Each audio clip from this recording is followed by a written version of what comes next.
আপনি নিশ্চিত হয়ে যাবেন যে আপনি শবে কদর পেয়েছেন কি পেয়েছেন না, অথবা কবে শবে কদর, এই ব্যাপারে আপনি সুনিশ্চিত একটি ধারণা পাবেন ইনশাআল্লাহ। চলুন এরকম 14টি লক্ষণ সম্পর্কে আপনাকে ধারণা দিচ্ছি, যেগুলো কোরআন এবং হাদিস দ্বারা প্রমাণিত। 1 নম্বরে হচ্ছে, শবে কদর পেতে হলে আপনাকে রমজানে প্রবেশ করতে হবে। অর্থাৎ আপনি রমজান পেয়েছেন, রমজানে প্রবেশ করেছেন, আপনি রমজান পেলেই আপনি শবে কদরের দেখা পাবেন, এটা নিশ্চিত। যেহেতু আমরা সকলেই রমজানে আছি। এ ব্যাপারে সহি ইবনে খুজাইমাতে হাদিস আসছে, ইবনে সহি বুখারীতে হাদিস আসছে, 2021 নম্বর হাদিসে আমরা দেখতে পেয়েছি। 2 নম্বর কারণ হচ্ছে, এই রাত্রে বিশেষ ব্যক্তিদের সাথে আল্লাহর পক্ষ থেকে ফেরেশতারা মুসাফাহা করেন।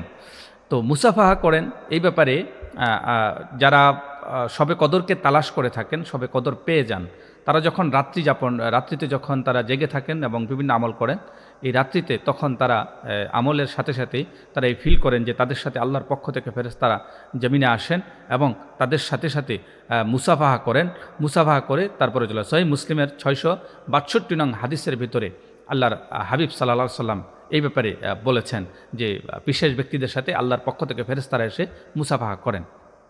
যেমন বলা হয়েছে, ওয়াসাফাত লাহু মালাইকা ইলাস সামাই, যখন আকাশ থেকে যখন ফেরেশতারা নাজিল হয়, তখন এই শবে কদর তালাশ করে নেওয়ালা ব্যক্তিদেরা যখন শবে কদর পেয়ে যায়, তখন তাদের সাথে মুসাফাহা করেন। 3 নম্বর হচ্ছে, রমজানের শেষ দশকে হবে। আম্মা জান আয়েশা তো বলেছেন, হযরত আবু হুরায়রা বলেছেন যে রমজানের শেষ দশকের বেজর রাত্রিগুলোতে শবে কদর হয়ে থাকে। সুতরাং আমরা শেষের বেজর রজনীগুলোতে আমরা তালাশ করব। তালাশ করতে গিয়ে আমরা 21, 23, 25, 27 এবং 29কে আমরা টার্গেট করব। 4 নাম্বার হচ্ছে, সাগরের লবণাক্ত যে পানি আছে, এই লবণাক্ত পানিটা শবে কদরের রজনীতে মিষ্টি পানিতে পরিণত হয়। তো এই ব্যাপারে আপনি যদি লক্ষ্য করেন, আমি একটা কিতাবের ভিতরে পেয়েছি, ইমাম রজব আল হাম্বলি তিনি লা তাঈফুল মারিফা কিতাবের ভিতরে স্পষ্ট করে বলেছেন যে তিনি একদিন সমুদ্রে ভ্রমণে ছিলেন, রমজানের শেষ দশকে ভ্রমণে ছিলেন। রাত্রিবেলা যখন তিনি ভ্রমণে যাচ্ছিলেন, ঠিক তখনই তিনি সাগরের পানিকে মিষ্টি অবস্থায় পেয়েছেন, আর তখনই তিনি বুঝতে পেরেছেন যে তিনি শবে কদর চলমান, শবে কদর চলছে, তিনি শবে কদর পেয়ে গেছেন, আলহামদুলিল্লাহ। এটি তারপরে আরেকটি হচ্ছে বেজর রাত্রিতে হবে। 5 নম্বরে হচ্ছে বেজর রাত্রিতে হবে, কোনো জোর রাত্রিতে হবে না, বেজর রাত্রিতে হবে। আপনি বেজর রাত্রিতে এটাকে তালাশ করতে হবে। 6 নম্বর, শেষ 10-এর শেষ 7 দিনের মধ্যে হবে। রমজানের শেষ দশকের শেষ 7 দিনের মধ্যে হওয়ার সম্ভাবনাই অনেক পরিমাণে বেশি হয়ে থাকে।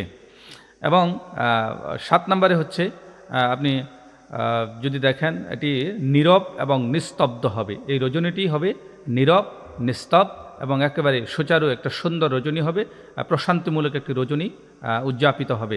যেমন আল্লাহ তাআলা বলেছেন, সালামুন হিয়া হাত্তা মাতালাইল ফাজ, এটি অত্যন্ত মাধুর্যপূর্ণ একটা রজনী হবে, যেখানে আপনার ভালো লাগা তৈরি হবে।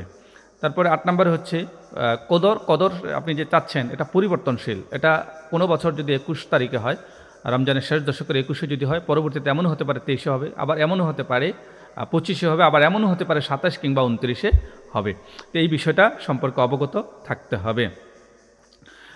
তারপরে 9 নম্বরে হচ্ছে, এই রজনীটি ঘোর অন্ধকার হবে না, কখনোই একেবারে আমাবস্যার রাতে যে অন্ধকার থাকে এরকম অন্ধকারাচ্ছন্ন রাত হবে না। এটি একটু আলোক উচ্ছল রজনী হবে, যেখানে কিছুটা মনে হবে যেন আলো ছড়াচ্ছে বা আলোকময় রাত্র উদযাপিত হবে। তারপরে 10 নম্বরে হচ্ছে, মৃদু বাতাস থাকবে।